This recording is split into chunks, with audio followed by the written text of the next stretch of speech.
In 2024, I traveled to Tenerife twice, once in June, the other time in September. From Frankfurt, it took 4 hours to fly to Tenerife South. If you've known me for longer, you would know that I was in Tenerife in 2016 for a workaway program.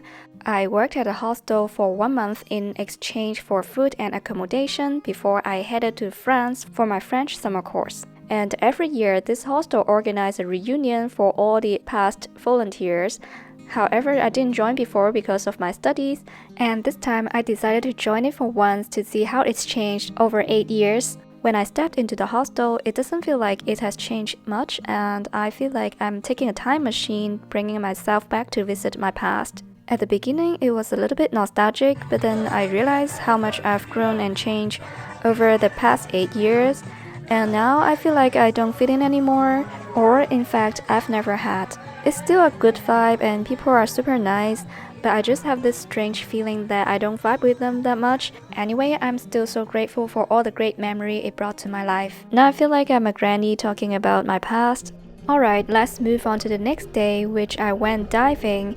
I will share my first diving experience with you because it's quite scary and adventurous. As I had a party last night at the hostel, I still have a little bit of hangover because of the alcohol, and the next day in the afternoon I went diving and I didn't know that the effect of alcohol could be dangerous. It's my first time diving and I felt extremely cold and I was shaking under the water, and I think my instructor also knew that I was super nervous and shaky, so he didn't go far. The first attempt wasn't the best experience, but I would definitely try that again in the future. To travel around Tenerife, you can get a 10+ card or buy the ticket when you get on a bus. In Costa Teide, I have 2 favorite restaurants that I would go back many times. The first one is El Olivo because it's so close to my Airbnb and I just walked here every time, and the waiters can also recognize me since I've been here for many times. The first time they recommended me this monkfish, which has only 1 center bone. One thing that I'm really impressed about this restaurant is their ingredients is super fresh, and every time, no matter what I order, they are also freshly prepared. One of my favorite Spanish dish is Iberico pork belly. My other favorite is sea bass in salt crust.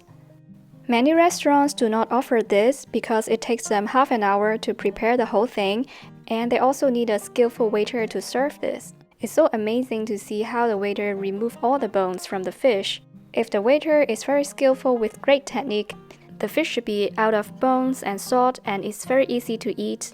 The salt locks in juices, enhancing the fish's natural sweetness and mild breadiness without making it overly salty. If the waiter's technique is not so good, then there will be quite some salt and bones left with the fish, then the whole eating experience will be very messy. The next one is black rice with fried baby squids. The waiter told me that we can also mix alioli sauce with the rice.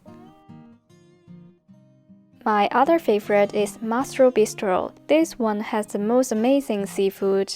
One thing that we have to pay attention to is their opening hour. It opens only from 8:30 a.m. to 5 p.m.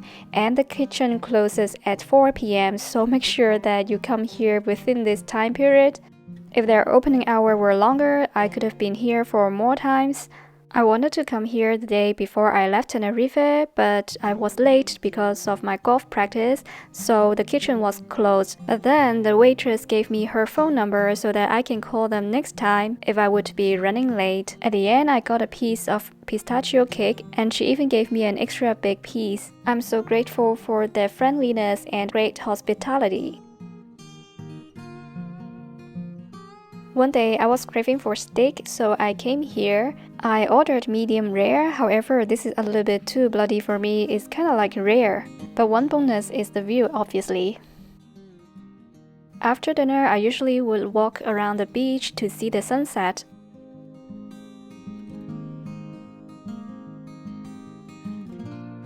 I stayed in Tenerife twice at Mar Verde, but in different apartments. There are a few pools within the complex. It's so amazing that I can just quickly get into the pool and then come back home for a shower.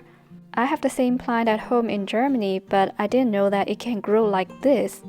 I used to have this succulent plant at home as well. I'm wondering if this is plant abuse if I grow this in Germany.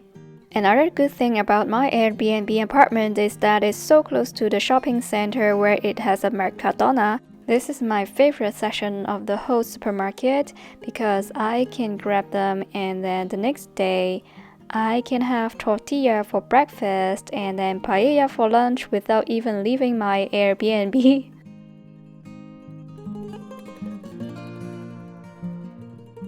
They also have a great variety of seafood in the supermarket, also a big booth for jamón. During my third time in Tenerife, I finally visited the Teide. It's a big volcano island on Tenerife.